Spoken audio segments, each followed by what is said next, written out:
রূহের জগতে অবস্থানের আগে আমাদের কোনো অস্তিত্বই ছিল না, না এই দেহের ছিল না রূহের ছিল।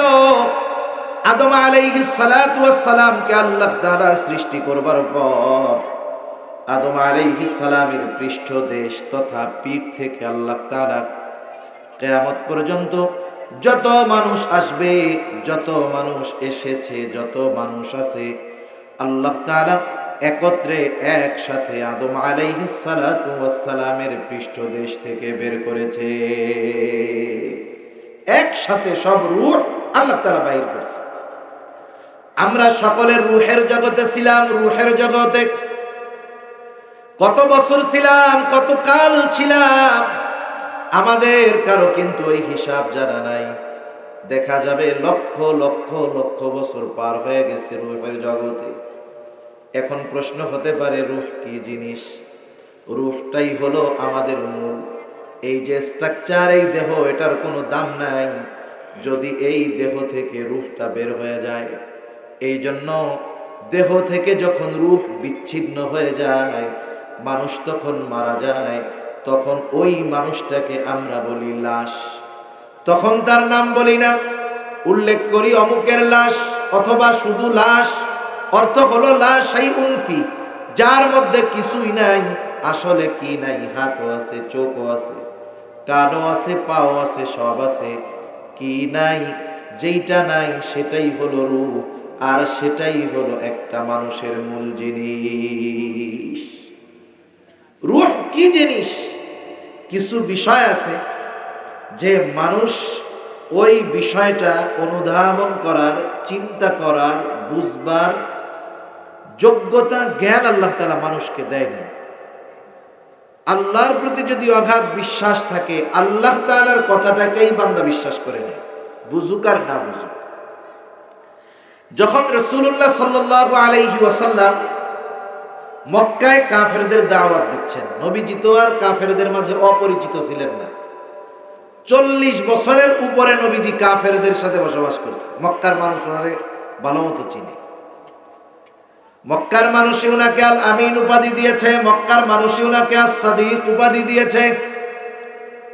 রাসূলুল্লাহ সাল্লাল্লাহু আলাইহি ওয়াসাল্লাম যখন দ্বীনের দাওয়াত দেওয়া শুরু করেছে, কাফেররা নেতৃত্ব হারা হয়ে যাবে এই ভয়ে নবীজিকে মানে না। আবার চিন্তা করে, মুহাম্মদ তো সাধারণ মানুষ নয়, গোটা হায়াতেও একটা মিথ্যা কথা বলে নাই, মুহাম্মদ জীবনেও একটা মিথ্যা কথা বলে নাই। ওদের মধ্যে দুইটা চিন্তা হইতো, আসলেও কি মুহাম্মদ নবী নাকি? কারণ কুরাইশ বংশের মধ্যে কোনো নবী আসে নাই। ইসমাইল আলাইহিস সালামের থেকে এই বংশের শুরু। মুহাম্মাদুর রাসূলুল্লাহ ইসমাইল আলাইহিস সালামের বংশের একমাত্র নবী এবং শেষ নবী। এর মধ্যে যেহেতু কুরাইশ বংশে কোনো নবী নাই, এই জন্য নবী কেমন হতে পারে এই ব্যাপারে তাদের ধারণা কম। ওরা চিন্তা করতেছে, আসলেই কি মুহাম্মদ নবী নাকি, কেমনে বুঝবো? এই চিন্তা করে তারা চিন্তা করলো, ইয়াসরিব তথা মদিনায় আমাদের 2 জন প্রতিনিধি পাঠায় দেই।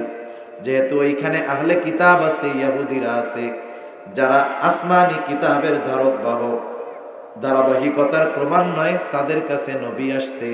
কেউ যদি নবী দাবি করে, হঠাৎ করেই নবী হইতে পারবে না। কে নবী হতে পারে, কি যোগ্যতা প্রয়োজন, সেটা ওদের জানা থাকবে। এই জন্য 2 জন ব্যক্তিকে কুরাইশরা নির্বাচন করলো। একজন হলো নযর ইবনে হারিস, আরেকজন হলো উকবা ইবনে মুঈত। এই 2 জনকে বলল, তোমরা চলে যাও মদিনায়, গিয়া ইহুদি আলেমদের কাছে জিজ্ঞাসা করবা, মুহাম্মাদের ব্যাপারে গিয়ে বলবা। এই 2 জন গিয়ে আমার আপনার নবীর ব্যাপারে তাদের কাছে সব কিছু খুলে বলল। তাওরাতের আলেম, ওরাও দিনক্ষণ গুনতেছে যে আখেরি জামানার পয়গম্বরের আসার তো সময় হয়ে গেছে। যখন তারা গিয়ে এই কথাগুলো বলছে, ওরা বুঝতে পারছে ইনি নবী হবেন। তবে এরা কেমনে বুঝবে উনি নবী? এই জন্য 3টা প্রশ্ন তারা শিখায় দিয়েছে। ওই ইহুদি আলেম বলছে, শোনো, যেই লোকটা নবী দাবি করে তাকে 3টা প্রশ্ন করবা। 1 নাম্বার, অতীতকালে একদল যুবক ঘর থেকে বাহির হয়ে গিয়েছিল, দিন পালনের উদ্দেশ্যে এদের ব্যাপারে জিজ্ঞাসা করবা, আসহাবে কাহাফের ব্যাপারে জিজ্ঞাসা করবা। 2 নাম্বার বাদশাহ যুলকারনাইন, ওই বাদশার ব্যাপারে জিজ্ঞাসা করবা যে গোটা পৃথিবী পরিভ্রমণ করেছে, তার ব্যাপারে জিজ্ঞাসা করবা। 3 নাম্বার তাকে রূহ সম্পর্কে জিজ্ঞাসা করবা, কারণ এই 3 প্রশ্নের জবাব কোন নবী ছাড়া দিতে পারবে না। যদি এই 3 প্রশ্নের জবাব দিয়া দেয় তাইলে বুঝবা উনি নবী। এবার ওই 2 জন চলে আসছে, মক্কার মুশরিক সর্দারদের কাছে বলছে আমাদেরকে তো এইটা করতে বলছে। এইবার তারা গিয়ে আমার আপনার নবীর কাছেই 3 প্রশ্ন রাখলো। নবীজি তো নিজের থেকে কিছু বলেন না, এই প্রশ্নের জবাব নবী দিতে পারবেন না, কারণ নবী কখনো মদিনায় যায় নাই, ওরা খুব ভালো মতো জানে। নবীজি কারো কাছে পড়েন নাই, খুব ভালো মতো জানে। আর নবীজিও এই প্রশ্নগুলোর জবাব নিজে দিতে পারবেন না। বলেন তো এই প্রশ্নগুলোর জবাব আল্লাহ তাআলাই নবীজিকে জানায় দিবে। নবীজিকে যদি আল্লাহ তাআলা না জানায়, নবীর নিজের থেকে এই প্রশ্নগুলোর জবাব দেওয়ার সুযোগ আছে নাকি? নাই। নবীজি যখন এই প্রশ্নগুলা তাদের কাছ থেকে শুনছে, বলছে আচ্ছা আগামীকাল আইসো, জবাব জানায় দেব। উনি চিন্তা করেছে জিব্রাইল তো ওহী নিয়ে আসবে, তখন জিজ্ঞাসা করব। কিন্তু নবীজি ইনশাআল্লাহ এই কথাটা বলেন নাই। প্রথম দিন পার হয়ে গেল, জিব্রাইল আমিনের আসার কোনো খবর নাই। 2 দিন 3 দিন একাধারে 15 দিন পর্যন্ত ওহী আসে নাই। কাফেররা পরের দিন থেকেই লাফানো শুরু করে দিছে, দেখো মুহাম্মদ কেমন নবী, 3 প্রশ্নের জবাব দিতে পারলো না, নবী হইলে তো পারতই। এই 15টা দিন নবীর কত কষ্টে গেছে চিন্তা করেন। নবীজি নিশ্চুপ, কিছু বলতে পারেন না, পেরেশান। 15 দিন পর জিব্রাইল আলাইহিস সালাম জবাব নিয়ে হাজির। সাথে সাথে উম্মতের জন্য গুরুত্বপূর্ণ একটা শিক্ষাও নিয়ে আসলেন। আল্লাহ তাআলা জানায় দিলেন, ওয়ালা তাকুলান্না লিশাইইন ইন্নী ফাইলুন যালিকা গাদা ইল্লা আইয়াশা আল্লাহ। আল্লাহ রাব্বুল আলামিন বলেন, ওয়ালা তাকুলান্না ইন্নী ফাইলুন যালিকা গাদা, আপনি কখনোই এমনটা বলবেন না যে আমি ওই কাজটা আগামী কাল করব। বরং কি করবেন? বলবেন ইল্লা গাদা ইল্লা আইয়াশা আল্লাহ, বলবেন আল্লাহ যদি চায় আমি এইটা আগামী কাল করব। তার মানে ইনশাআল্লাহ শব্দটা ব্যবহার করার কথা স্বয়ং আল্লাহ রাব্বুল আলামিন নবীজিকে শিক্ষা দেওয়ার মাধ্যমে মূলত আমাদেরকে শিক্ষা দিয়েছে।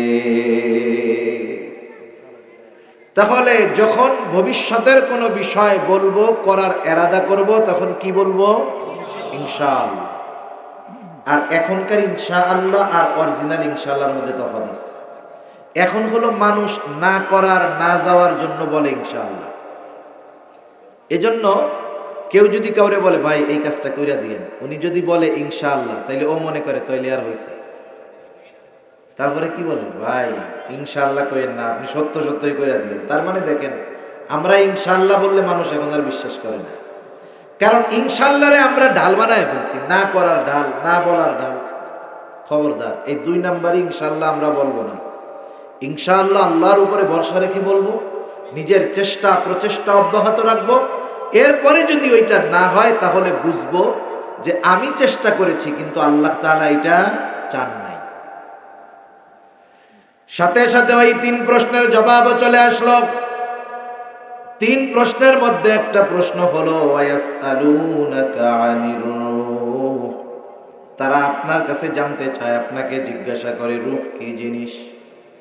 আল্লাহ তাআলা বলেন, আপনি জবাব দিয়ে দেন কুলির রূহু মিন আমরি রাব্বি, রূহ হলো এটা আমার রবের নির্দেশ। রবের একটা অর্ডার, রবের ফরমান, রবের নির্দেশ হলো রূহ। এটা দেখা যায় না, ধরা যায় না। এখন যেটা দেখা যায় না, ধরা যায় না, এটা আবার কেমনে হয়? আল্লাহ রাব্বুল আলামিন এর পরপরই সেই জন্য জানায় দেন, দুনিয়ার মানুষ তোমার আকল বড় কম, তোমার জ্ঞান বড় কম, তুমি সব জিনিস বুঝতে পারবা না, কিন্তু আল্লাহ বলছে বিশ্বাস কইরা নিবা, এটার নাম হলো ঈমান। ঠিক কিনা বলেন? এই জন্যই আল্লাহ তাআলা সাথে সাথেই বলেন, কুলির রূহু মিন আমরি রাব্বি ওয়া মা উতীতুম মিনাল ইলমি ইল্লা কলিলা। আল্লাহ তাআলা এই জন্য এর পরপরই বলেন, আপনি বলে দেন রূহ হলো আমার রবের একটা নির্দেশ, আর তোমাদেরকে অতি সামান্য জ্ঞান দেওয়া হয়েছে। অতি সামান্য, অতি সামান্যটা কতটুকু একটা উদাহরণ দিলে বুঝতে সহজ হবে। পবিত্র কোরআনুল কারীমে হযরত মূসা আলাইহিস সালাম আর খিজির আলাইহিস সালামের একটা সফরের ঘটনা আছে সূরা কাহাফের মধ্যে। শিক্ষা সফর, শিক্ষা সফর এখনকার জামানায় স্কুল কলেজ থেকেও শিক্ষা সফরে যায়, যায় কি যায় না? আপনি আপনার মেয়েকে, বোনকে, কতজন তার মেয়েকে, ছেলেকে, বোনকে 3 দিনের জন্য শিক্ষা সফরে পাঠায় দেয়। কি শিক্ষা আসে আল্লাহ ভালো জানে। দুনিয়ার কয়েকটা সফর ছাড়া কোন সফরের মধ্যে সুশিক্ষা নাই। ওই কয়টা সফর বাদে সব সফরগুলো হলো কুশিক্ষায় ভরা। এই সব সফরগুলো সব কুশিক্ষায় ভরা। হিজরতের সফর শিক্ষা সফর, হজের সফর শিক্ষা সফর, উমরার সফর শিক্ষা সফর, মূসা খিজির আলাইহিস সালামের সফর শিক্ষা সফর। ওনাদের দুইজনের সফর শুরু হয়েছে নৌকায় পরিভ্রমণের মাধ্যমে। সাগর পাড়ি দিবে দুইজন, নৌকার মধ্যে দুইজনে উঠছে। এইবার দুইজনেরই একটা দৃশ্যর দিকে নজর গেল, চোখ গেল। দৃশ্যটা হলো, ওনারা দেখতেছেন ওই সমুদ্রের মধ্যে একটা পাখি উড়ন্ত অবস্থায় তার ঠোঁট লাগায় সমুদ্র থেকে পানি পান করতেছে। এই দৃশ্য মূসা আলাইহিস সালামও দেখছে, খিজির আলাইহিস সালামও দেখছে। এইবার খিজির আলাইহিস সালাম মূসা আলাইহিস সালামকে বলতেছে, ও ভাই মূসা, ওই যে দেখছেন দৃশ্যটা? বলে হ্যাঁ। তবে শুনেন, আল্লাহ তাআলার জ্ঞান যদি এই সমুদ্র পরিমাণ হয়, তার জ্ঞানের তুলনায় গোটা সৃষ্টি জগতের জ্ঞান হলো ওই যে পাখির ঠোঁটে যেই পানিটুকু লেগে আছে। আল্লাহ তাআলার জ্ঞান যদি গোটা সমুদ্র পরিমাণ হয়, গোটা সৃষ্টির জ্ঞান হলো পাখির ঠোঁটে লেগে থাকা ওই 1 ফোঁটা পানির চাইতেও অনেক কম। আল্লাহর জ্ঞান যদি, আল্লাহর ইলম যদি গোটা সমুদ্রের পরিমাণ হয়, তাহলে পাখির ঠোঁটে লেগে থাকা 1 ফোঁটা পানি আল্লাহর জ্ঞানের তুলনায় ওই 1 ফোঁটা পানি গোটা সৃষ্টি জগতের সকল সৃষ্টির জ্ঞানকে যদি এক জায়গা করা হয়, ওই 1 ফোঁটা জ্ঞানের চাইতেও, পানির চাইতেও কম হবে। সুবহানাল্লাহ। এজন্য আল্লাহ তাআলা অনেক কিছু অস্পষ্টভাবে বলে আমাদের ঈমানের পরীক্ষা নেন, যে আমরা বিষয়টাকে সহজে মেনে নেই নাকি বুঝি না বিধায় এটাকে মানতে চাই না, এটা আল্লাহ দেখতে চায়। অন্যদিকে চলে যাচ্ছে কথা, ওই রূহের জগতে আমরা ছিলাম কত বছরের কোনো হিসাব নাই। এরপরে আসলাম আলমে বরজখ থেকে আলমে বুতুন, মাতৃগর্ভের মধ্যে আমরা আসলাম। মাতৃগর্ভের মধ্যে এই দেহ আর রূহ, এই দুইটার সংমিশ্রণ করা হলো। আল্লাহ রাব্বুল আলামিন মাতা পিতার মাধ্যমে দুনিয়ায় আমাদেরকে পাঠানোর ব্যবস্থা করলেন। 1 ফোঁটা পানি মাতৃগর্ভে দিলেন। সেটা ফোঁটা বললেও ভুল হবে, এত ক্ষুদ্র থেকে ক্ষুদ্রাতীত একটা অংশ মায়ের গর্ভে দিয়ে আল্লাহ রাব্বুল আলামিন 120 দিন প্রসেসের পরে একটা মাংসপিণ্ড হলো। এই দেহটার একটা স্ট্রাকচার হলো। আল্লাহ তাআলা এইবার ফেরেশতাকে পাঠায় দিলেন মাতৃগর্ভের মধ্যে। আল্লাহর নির্দেশে ওই মাংসপিণ্ডের মধ্যে ফেরেশতা রূহ ফুঁকে দিল। মানুষের হার্ট সর্বপ্রথম তৈরি হয়, এরপরে দেহের অন্যান্য অর্গানগুলো হয়। অনেক সময় দেখবেন অনেক বাচ্চা আছে যথা সময়ের পূর্বে দুনিয়ায় ভূমিষ্ঠ হয়ে যায়, দেখা যায় তার কান পরিপূর্ণ হয় নাই, চোখ দুইটা ফোটে নাই, হাত পাটা পরিপূর্ণ হয় নাই। বলেন তো এরকম হয় কি হয় না? কারণ তার দেহটা পূর্ণাঙ্গতা লাভ করতে পারে নাই। আগে আসে হার্ট, আল্লাহ তাআলা রূহ দিয়ে দেয় ফেরেশতা আল্লাহর নির্দেশে। এইবার মায়ের গর্ভে ওই সময় ওই রূহ আমার আপনার দেহের সাথে কতদিন থাকবে এটা মাতৃগর্ভে নির্ধারিত হয়ে যায়। মাতৃগর্ভের মধ্যে তারিখ লিমিট হয়ে যায় যে এই দেহের সাথে রূহ কতদিন অবস্থান করবে। এরপরে আলমে বুতুন থেকে আমরা আসি আলমে দুনিয়ায়। অথচ অনেকে দেখা যায় আলমে বুতুনের মধ্যেই তার সফর শেষ, মাতৃগর্ভ থেকে দুনিয়ায় আসার আগেই সে মারা যায়।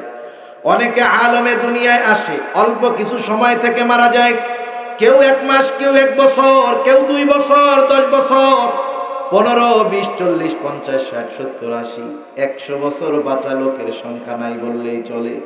ঠিক কিনা বলে? 100 বছর বাঁচা লোকের সংখ্যা নাই বললেই চলে। পরিস্থিতি এমন, দুনিয়ায় এই আলমে দুনিয়ায় আমরা কতদিন থাকবো আল্লাহ তাআলা এর সময়টা নির্ধারণ করে রাখছে। সময় নির্ধারিত আছে, তবে আমাদের জানা নাই। যদি আমরা জানতাম তাইলে ওই যে বললাম না, একেবারে সময় যখন শেষ সময়ে 20 মিনিট আগে তওবা কইরা বাকি জীবন ধুমসে আকাম কুকাম করতাম। এই জন্য আল্লাহ তাআলা হায়াত নির্ধারিত, তবে আমাদের অজানা রাইখা দিয়েছে। আমাদের জানা নাই যে কতটুকু সময় আমার জন্য আছে। যখন সময়টা ফুরায় যাবে আল্লাহ তাআলা বলেন ফাইদা জাআ আজালুহুম লা ইস্তাখিরুনা সাআতাও ওয়া লা ইস্তাকদিমুন। আল্লাহ তাআলা জানায় দেন যথা সময়ে মালাকুল মউত হাজির হয়ে যাবে, 1 মুহূর্ত আগেও আসবে না, 1 মুহূর্ত বিলম্ব করবে না। এইবার আমার আপনার দেহ থেকে রূহটা আবার বিচ্ছিন্ন হয়ে যাবে। আমি আপনি অনন্তকালের পথের সফরের পথিক হয়ে যাব। মানুষ যখন মারা যায়, দেহ থেকে রূহটা বিচ্ছিন্ন হয়ে যায়, এই দেহর তখন আর দাম থাকে না। এটাকে কেউ আর মহব্বত করে না। কত মহব্বত, এই কপালে কেউ তখন আর চুমা দিতে আসে না। এইখানে যদি মইরা যাই আমি আপনি, আল্লাহর কসম, ওই ঘর আপনি যত টাকা দিয়েই বানান না কেন, যত দামি ল্যাপ তসক ঘরের মধ্যে থাকুক না কেন, আপনি বয়ান শুনতেছেন, আপনার পরিবারের সন্তান, স্ত্রী, কন্যা হয়তো আপনার জন্য বিছানা রেডি করে রাখছে। আব্বা আসলে ঘুমাবে, স্বামী আসলে ঘুমাবে, ছোট বোন হয়তো ভাইয়ের জন্য বিছানা রেডি করে রাখছে, ভাইয়া আসলে ঘুমাবে। বলেন তো, আল্লাহ না করুন এই জায়গায় যদি আমার আপনার রূহটা বের হয়ে যায়, ওই মাও বলবে না সন্তানের জন্য বিছানা বানায় রাখছি, আজকে রাতটা ওর দেহটা এই বিছানায় লেপের তলে থাক। বলবে? বলবে যে বাড়ি একটু আইনা দেখাইও, আগে এই জায়গা থেকে গোসল টোসল দিয়া টিয়া কাফন টাফন পরাইয়া যাওয়ার সময় আমরা একটু দেখবো না। এটাই দুনিয়া, কোনো দাম নাই এই স্ট্রাকচারের। রূপটা বের হয়ে গেল, মেয়াদ শেষ।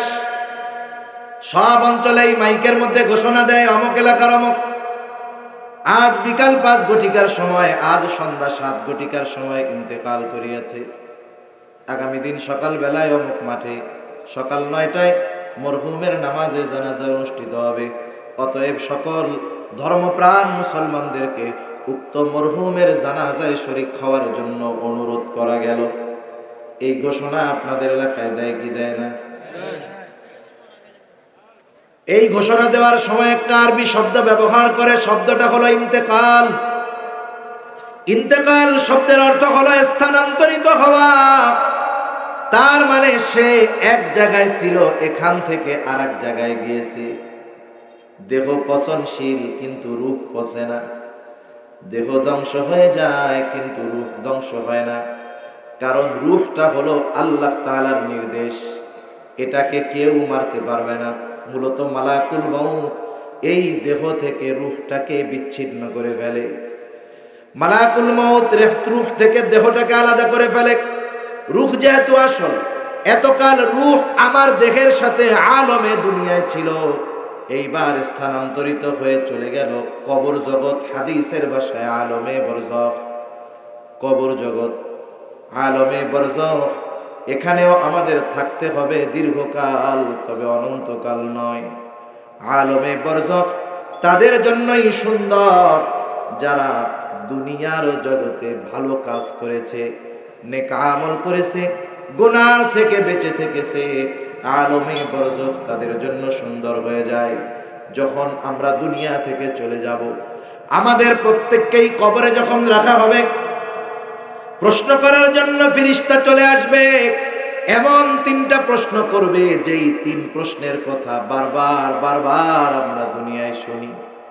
অনেকে পরীক্ষার সময় নকল নিয়ে যায় লেখা, চিন্তা করে যদি না পারি তাতে কি, নকল দেখা দেখা প্রশ্নের উত্তর দিয়া দিব।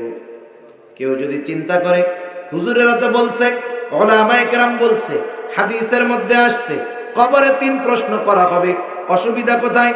আমার পোলাপানকে ওসিয়ত করব যে আমি যখন মারা যাব 3 প্রশ্নের জবাব লেখা কাফনের মধ্যে দিয়া দিস। মুনকার নাকির এসে জিজ্ঞাসা করলেই কমু যে ধরেন কি প্রশ্ন করবেন, জানি এই যে উত্তর। এই সুযোগ আছে? এই সুযোগ নেই। মনে রাখতে হবে একটা উসুল, শুনেন উসুল, একটা মূলনীতি। যেই প্রশ্ন আগে ফাঁস করে দেওয়া হয়, বুঝতে হবে ওই প্রশ্ন যেই হলে হবে ওখানে গিয়ে জবাব দেওয়া কঠিন।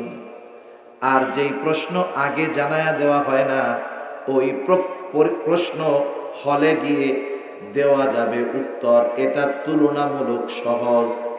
কিছু প্রশ্ন আছে যেটা পড়া মুখস্থের সাথে সম্পৃক্ত, কিন্তু কবরের 3 প্রশ্ন মুখস্থের সাথে সম্পৃক্ত নয়। কবরের 3 প্রশ্নের জবাব হলো প্র্যাকটিক্যাল আমলের সাথে সম্পৃক্ত।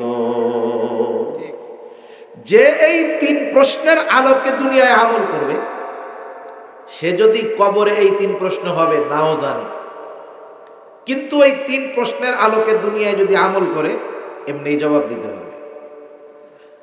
কবরের 3 প্রশ্ন, প্রথম হলো আমার রব্বুক, তোমার রব কে? 2 নম্বর প্রশ্ন আমা দীনুক, তোমার দিন কি? 3 নম্বর প্রশ্ন 2টা বর্ণনা, একটা হলো আমার নবিয়ুক, তোমার নবী কে? আর এক বর্ণনায় আসছে নবীজিকে দেখায়া বলা হবে মা হাদার রাজুলুল্লাযী বুইসা ফীকুম। প্রথম প্রশ্নের জবাব হলো রব্বি আল্লাহ, আমার আপনার রব কে? জোরে বলেন। এটা তো সবাই জানি, কিন্তু জবাব দিতে পারবে কে? জবাব দিতে পারবে সে কে? ইন্নাল্লাযীনা ক্বালু রাব্বুনাল্লাহু সুম্মা ইসতাকামু তাতানাজ্জালু আলাইহিমুল মালায়েকা আল্লা তাখাফু ওয়া লা তাহজানু وأبشروا بالجنة التي كنتم توعدون। জবাব দিতে পারবে কে? ইন্নাল্লাযীনা ক্বালু রাব্বুনাল্লাহ, যারা বলে আমার রব আল্লাহ, আমাদের রব আল্লাহ, শুধু মৌখিক ভাবে বলে আমাদের রব আল্লাহ, এমনটা নয়। সুম্মা ইসতাকামু, এই কথার উপরে অটল থাকে। এখন মনে করেন কথার কথা, নির্বাচন যেহেতু, নির্বাচনেরটা দিয়া বুঝাই। একজন বলতেছে আমি হলাম আওয়ামী লীগের কর্মী, অথবা একজন বলে আমি বিএনপির কর্মী। এই বইলা যদি জয় বাংলা স্লোগান দেয়, বিএনপির লোক পিডানি দিবে কি দিবে না? পিডানি দিবেন। এই তুই বেটা ধানের শীষ মার্কা জয় বাংলা স্লোগান দিস কেন? আবার এই দলের কেউ যদি বাংলাদেশ জিন্দাবাদ বলে, পিটানি দিবে কি দিবে না? তার মানে কথা কর্ম এক হইতে হবে। তুমি কথা কও একটা, কাম করো আর একটা, হবে না তো? যখন বলল রব্বুন আল্লাহ, আমাদের রব আল্লাহ, সুম্মা ইসতাকামু, অর্থাৎ এই কথার উপরে সে ইস্তেকামতের উপরে থাকবে। আল্লাহকে রব বললে যত বিপদ আপদ আসুক না কেন, সে ওই বিপদে অটল অবিচল থাকবে। রবের সকল আদেশ নিষেধ মেনে চলবে, রবের খুশির জন্য সব কিছু করবে। রব যেই কাজে বেজার হয়, দুনিয়ার মানুষ বেজার হলেও সেটা ছেড়ে দিবে।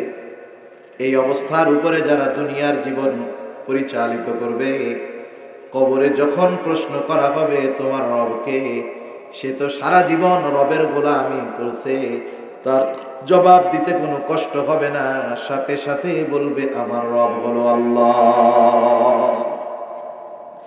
2 নাম্বার, তোমার দিন কি? আমার দিন ইসলাম, এটা মুখস্থ করা যায় ঠিক, কিন্তু পরিপূর্ণ ইসলামের উপরে না চললে কবরে এই প্রশ্নের জবাব দেওয়া যাবে না। কেউ যদি পরিপূর্ণ ইসলামের মধ্যে অন্তর্ভুক্ত না হয় তাহলে কাজ হবে না। এই জন্য আল্লাহ বলেন, ইয়া আইয়ুহাল্লাযীনা আমানু দুখুলু ফিস সিলমি কাফা, তোমরা পরিপূর্ণভাবে ইসলামের মধ্যে দাখিল হও, অন্তর্ভুক্ত হয়ে যাও। ইসলাম হলো পূর্ণাঙ্গ জীবন ব্যবস্থা। আল্লাহ তাআলা বলেন, আল ইয়াউমা আকমালতু লাকুম দীনাকুম।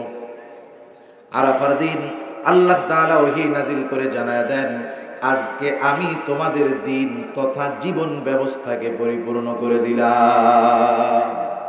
অরদীতু লাকুমুল ইসলাম দীনা, এবং ইসলামকে তোমাদের জন্য দিন হিসাবে মনোনীত করলাম। সেই জন্য ইসলাম হলো পূর্ণাঙ্গ এক জীবন ব্যবস্থা। ইসলামে রাজনীতি, অর্থনীতি, সমাজনীতি, পৌরনীতি, পরিবার নীতি সব আছে না নাই?